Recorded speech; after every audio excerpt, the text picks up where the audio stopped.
Palomares.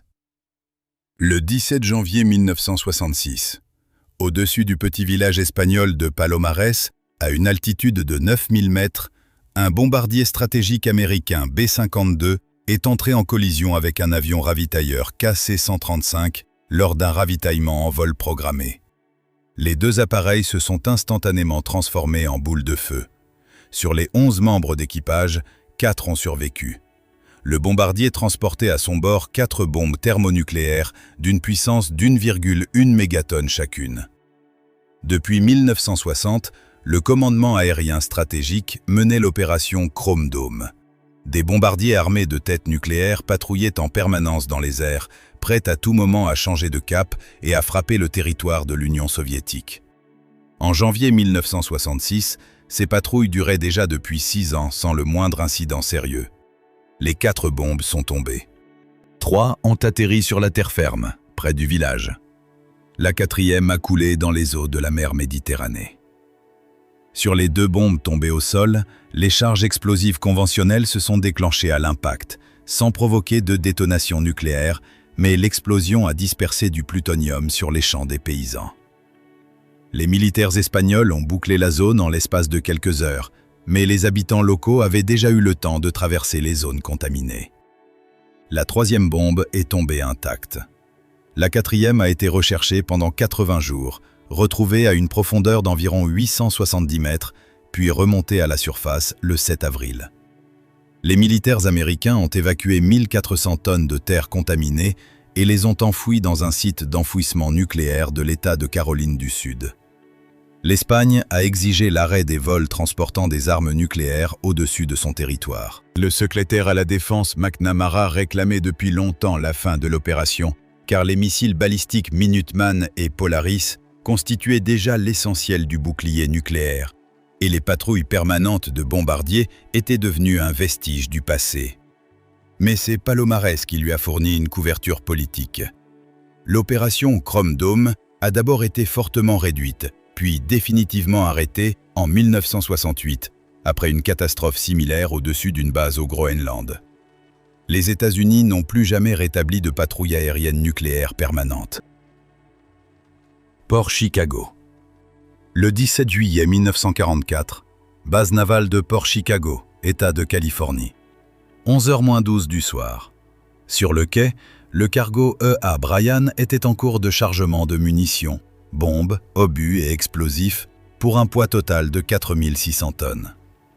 À côté se trouvait un second cargo, le Kino Victory, dont les cales se remplissaient également. Tous les travaux sur la base étaient effectués par des marins noirs. Non pas à la suite d'une décision fondée sur une quelconque logique, mais simplement parce que, dans une marine ségrégée, on ne leur confiait pas de poste sur les navires de combat. Ils n'avaient reçu aucune formation particulière à la manipulation des explosifs. Les officiers blancs organisaient entre les unités des compétitions de vitesse de chargement.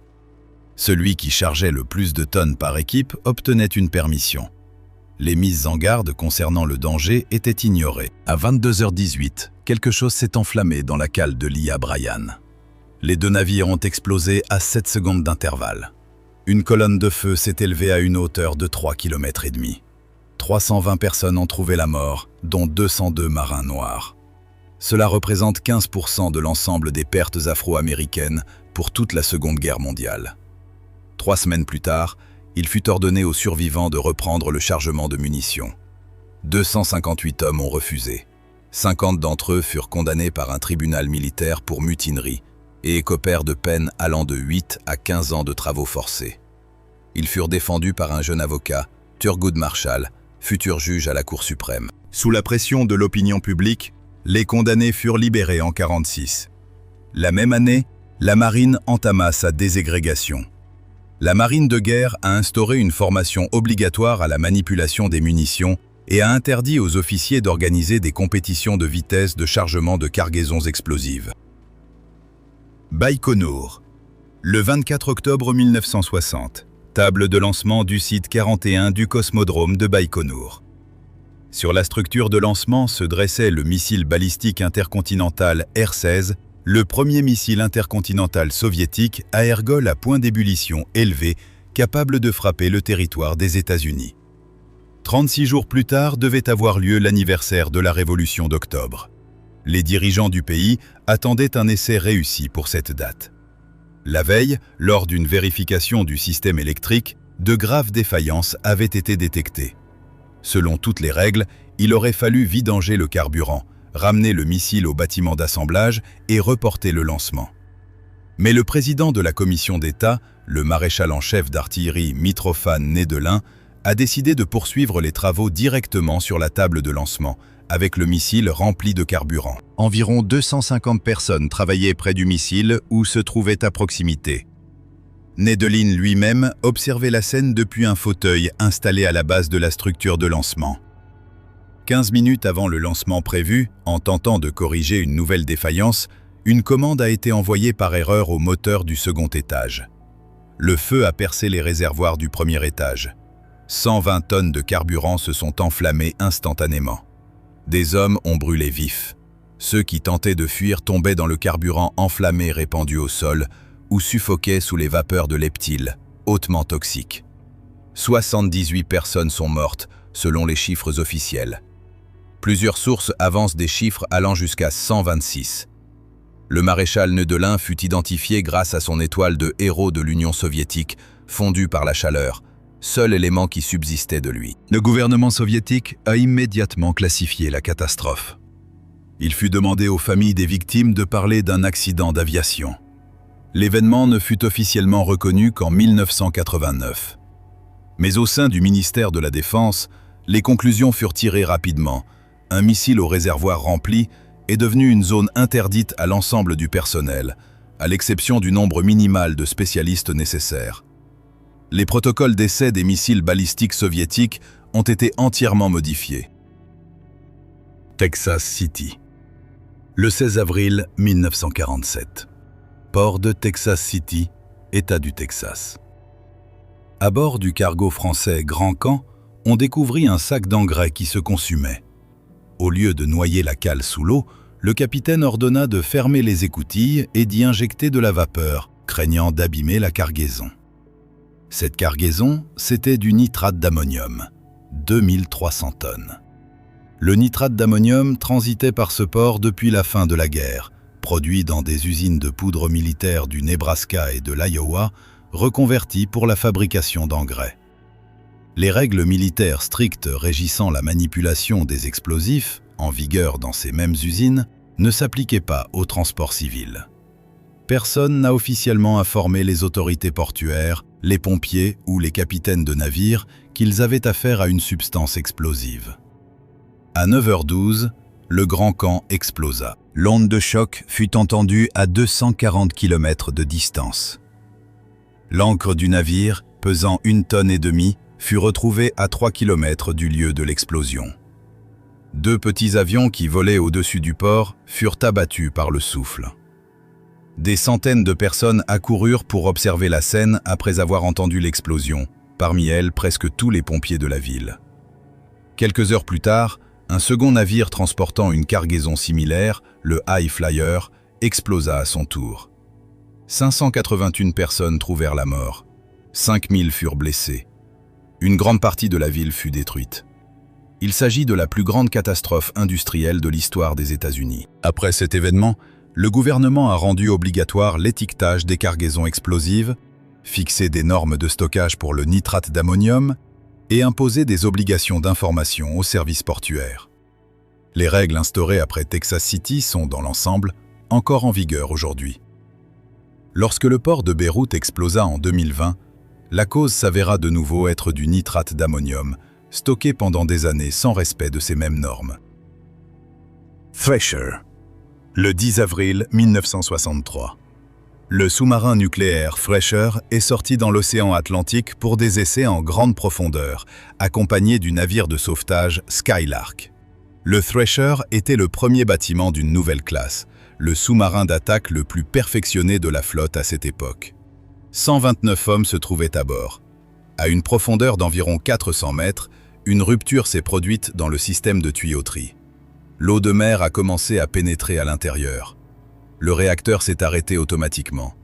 Le sous-marin a perdu sa propulsion et a commencé à couler. Le dernier message reçu en surface indiquait que le bâtiment rencontrait de légères difficultés. Puis la communication fut interrompue. Le Thresher a continué de descendre. À une profondeur de 2500 mètres, la coque n'a pas résisté à la pression. Le Skylark a croisé pendant 1h30 au-dessus du point de dernier contact sans comprendre ce qui s'était passé. Les débris ne furent retrouvés qu'en été, le bathyscaphe Trieste les photographia au fond de l'océan. Le Thresher devint le premier sous-marin nucléaire perdu dans l'histoire de la marine. Les conséquences furent immédiates.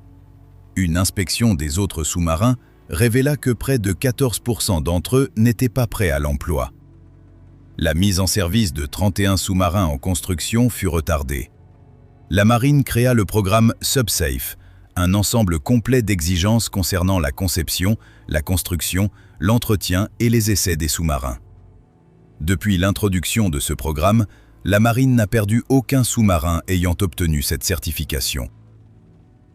Forrestal. Le 29 juillet 1967, golfe du Tonkin. Le porte-avions Forrestal se trouvait sur la position de combat Yankee Station, un point du golfe depuis lequel les porte-avions américains frappaient le Nord-Vietnam. Le groupe aérien se préparait pour une nouvelle sortie. Au cours des 4 jours précédents, les appareils avaient effectué 150 missions de combat. Les stocks de bombes modernes étaient épuisés. Un navire de ravitaillement avait livré des bombes datant de la Seconde Guerre mondiale, dotées d'un explosif ancien, bien moins résistant à la chaleur. À 10h52, sur l'un des avions, pour une cause non déterminée, une roquette non guidée unie fut accidentellement tirée. La roquette traversa le pont et frappa le réservoir de carburant externe d'un avion d'attaque voisin. Le carburant qui s'en échappa s'enflamma. Les anciennes bombes se mirent à exploser sous l'effet du feu, directement sur le pont. L'équipe de pompiers partie combattre l'incendie fut presque entièrement anéantie dès la première explosion. L'incendie dura 13 heures. 134 personnes trouvèrent la mort. 161 furent blessées.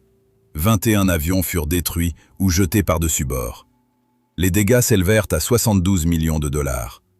La marine engagea immédiatement une réforme. Une formation obligatoire à la lutte contre l'incendie fut instaurée pour chaque membre d'équipage de chaque porte-avions, car avant la catastrophe du Forrestal, de nombreux marins n'avaient jamais reçu cette formation. Une école spécialisée de lutte contre l'incendie ouvrit à Norfolk. Des systèmes de lavage du pont à l'eau et à la mousse furent installés sur les porte-avions. Les anciennes bombes à l'explosif peu résistant à la chaleur furent retirées du service. Un conseil de contrôle de la sécurité des munitions explosives fut créé. Toutes ces mesures furent mises à l'épreuve par l'incendie suivant, à bord du porte-avions Enterprise en 1969. Il ne fit que 28 morts, au lieu des centaines qui auraient pu être déplorées. Challenger. Le 28 janvier 1986, Cap Canaveral. La navette Challenger s'apprêtait à décoller pour la 10e fois. À son bord se trouvaient 7 personnes, dont l'enseignante Christa McAuliffe, lauréate du programme Un enseignant dans l'espace. Des millions de téléspectateurs à travers tout le pays suivaient le lancement en direct. La veille, les ingénieurs de la société Morton Thiokol, fabricante des propulseurs à poudre, avaient adressé à la direction de la NASA une recommandation de reporter le lancement. La température de l'air à Cap Canaveral était descendue en dessous de 0 pendant la nuit. Les ingénieurs savaient qu'à un tel froid, les joints toriques en caoutchouc situés dans les jonctions des propulseurs perdaient leur élasticité. Ce problème avait été documenté dès 1977. Les responsables de la NASA rejetèrent cette mise en garde. Le programme visait un record de 15 lancements en une année, et reporter le décollage était politiquement gênant.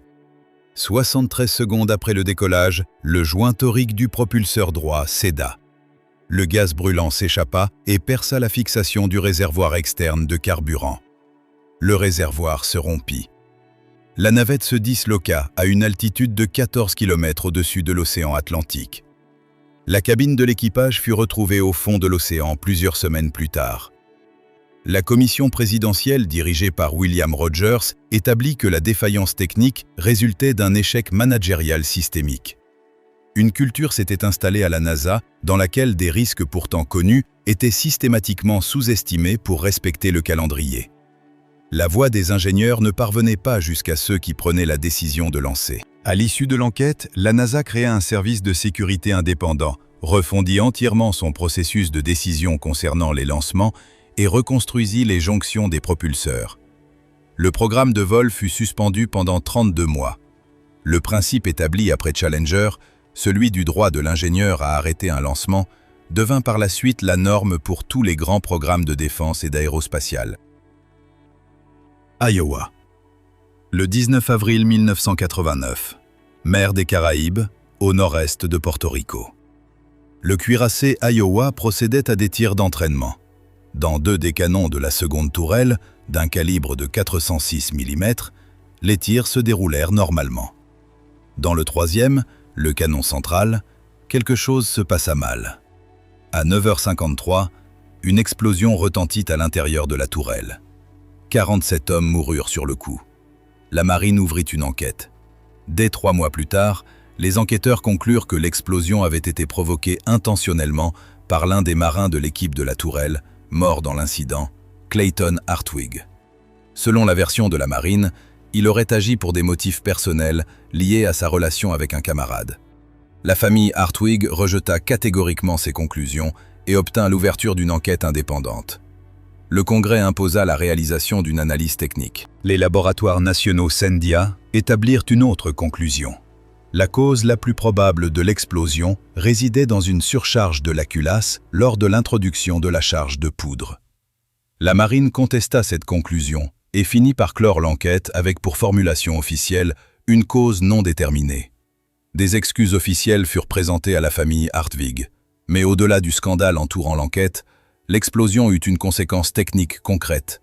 La marine révisa l'ensemble des normes d'entretien et d'utilisation des tourelles d'artillerie des cuirassés. Les 4 navires de la classe Iowa, encore en service dans la flotte à cette époque, furent bientôt retirés du service les uns après les autres. L'Iowa devint le dernier cuirassé américain désarmé définitivement. L'ère des navires d'artillerie de gros calibre dans la marine des États-Unis prit fin. Si cette vidéo vous a été utile, abonnez-vous pour ne pas manquer la prochaine, ou écrivez en commentaire quelle catastrophe vous aimeriez voir traitée ensuite.